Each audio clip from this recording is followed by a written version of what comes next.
Yeah, and another good news story. Some of the rock and roll music, any old way you choose it. It's got a backbeat, you can't lose it. Any old time you use it. Gotta be rock and roll music if you wanna dance with me. Nick Hayes from Fort Bridge Media. Why are we playing the Beatles' rock and roll music? We're playing rock and roll music because I've been going through a few websites there, and we've managed to pick up one that is really dominating West Australian internet media. It's a little website called Perth Rocks. So if you go and Never heard of it. You never heard of it? No. Well, if you go and Google Perth Rocks, everyone that's sitting there by a computer, go and Google Perth Rocks right now. And this is a little website that's been brought together by a couple of local West Australians that are trying to unite, bring West Australians together. They've got a common interest, and that's rock and rolling. And I tell you what, I think these guys have a better social life than probably their sons, their daughters, because they're out there. And it's not an underground sort of a program anymore. They're out there rocking to a lot of the local establishments around Western Australia. And getting high means a couple of VBs. Well, I don't think a lot of them drink. A lot of them dance, and that's the big thing about it, is that they get out there and they're getting fit. So we've got Celia Netolicky, who runs Perth Rocks, on the line. G'day, Celia. G'day. You can't drink too much if you rock and roll because you can't dance to 100 beats a minute if you've had too many drinks. I couldn't dance to 100 beats unless I did. So most rock and rollers drink water, which is the big problem. We don't generate enough venue for enough money for the venues. Yeah. Well, Celia, look, I think it's a fantastic idea because I think there's probably... Did you find it was a bit of a niche there? Was there an opportunity there? Because I think you've been up and running for a couple of years now, haven't you? Yep. Well, when our kids left home, we wanted to find somewhere to go and rock and roll and dance because that's how we got to know each other, was dancing. And there were bits of information around, but very hard to find anything. So we decided it was time to set up a one-stop shop for rock and roll, and that's kind of what our website's designed to be, is 50s and 60s style rock and roll and rockabilly, and we list everybody, people we like, people we don't like, some of the stuff that's very niche-oriented. We've got recent events, what's on, where you can learn to dance, where you can buy rock and roll gear, basically almost anything to do with rock and roll. How big is this, how big is the phenomenon? We know how big it was back in the 50s and 60s, but how big is it right now? It's actually huge, but a lot of people just don't know. You know, they're in isolated groups. We find different promoters are running gigs, and you'll find different people at them, and they have no idea that there's other stuff running out there.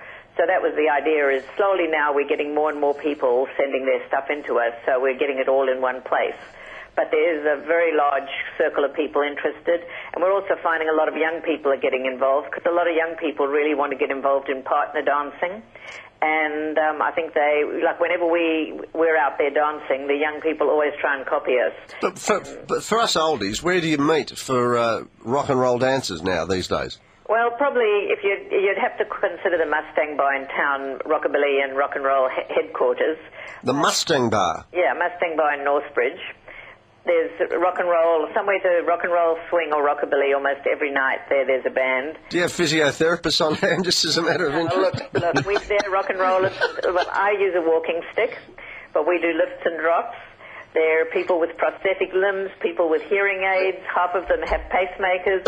And everybody adapts the moves to suit their disability. So what level of skill there, Celia? What level of skill and fitness do you need to be able to go out there and rock and roll? Well, as I say, I'm a prime example. I'm classified disabled. I have an ACROD sticker, and I've managed to adapt moves so that I can do a lot of rock and roll. And Celia, I imagine it'd be terrific from a social point of view to meet a lot of people and, I suppose increase your circle of friends, no doubt about that. Yeah, well, we've watched a lot of people our age as their interests narrow and, no longer involved in the kids' school and scouting and dancing and all that, the kids' stuff. You'll end up finding your group of friends grows smaller and smaller.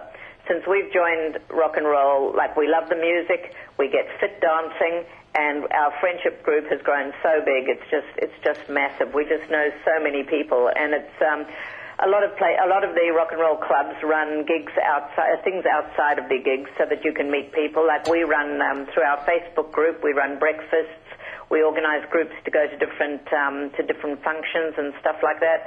So it doesn't end just with dancing. It gets all through your life. One of the on the website there, Celia, I noticed, and this is what really brought it to my attention, is that there's a gig there for Father Brian. We've got was it Father Brian Morrison? Yeah, he's gig there at the Charles Hotel on the 23rd. What a fantastic idea! Is that booked out? What's that scenario there with that? No, I'm sure there are tickets available still, and it's 4 hours of music and entertainment dedicated to Father Brian. Father Brian will be there, and I think he chose the performers. And I guarantee there'll be an Anne Murray song or two. Yeah, and all the funds raised are going to go to the charity of his choice. And there are a lot of Perth rock and roll legends like Peter Anderson, Brenton Fosdyke, Les Mead. They're all going to be there. Kelly Green. So there'll be good music. There's going to be a dance floor. And, all the money's going to a good cause. Do you know what the scary thought about this whole evening is? No. Celia? Brian will want to sing. Give him a couple of reds and you won't be able to stop him. I'll have to talk to Les about that. He might have to put some control on the microphone. You've got no chance. I'll tell you that right now. Just give up, let him have a sing, and everyone's life will be much more peaceful. Right. They're also showing a little video clip of just a sort of a reflection on his life. We've actually put the video clip on our website at the moment, so if anybody wants to see it, it's up on our homepage. Good. And that's on the 23rd of August, is it? Yeah. At the Charles. Yeah, and it's 4 o'clock in the afternoon, so by 8 o'clock you're done and you can go home and you're not too tired to go to work in the morning. Oh, terrific idea. Well, people should... What do they do? Ring the Charles to find out about if tickets are available? Or? Yeah, I believe they have to book through the Charles, but otherwise all the details are on the website. There's a poster on the website, and it's also in what's on the website. And, they'd like to get about 500 people there, so we get a good support, and they raise a lot of money. So wonderful. Fantastic. Celia, how many rock and rollers do you think that will be listening right now? I don't know, but I sent out some emails and I put it up on Facebook and on the website, so who knows? Well, it'll be good to hear from them. If there's any rock and rollers out there, and if you're not actually involved in that sort of circle there, then most definitely you go to, if you Google Perth Rocks, that's the best probably way to get through to it. But look, if there are any other rock and rollers out there, we'd love to hear from them as well, and see what gigs they get out to as well. Okay. Terrific, Celia. That's wonderful. That's one of the best good news stories we've had for a long, long while. Thank you for that. Well, hopefully it's going to be a good night on the 23rd for Father Brian. Yeah, we hope so too. We'll give it another plug closer to the day, although I don't think it'll need much plugging, frankly. I think it might be a sellout now. Already sold out.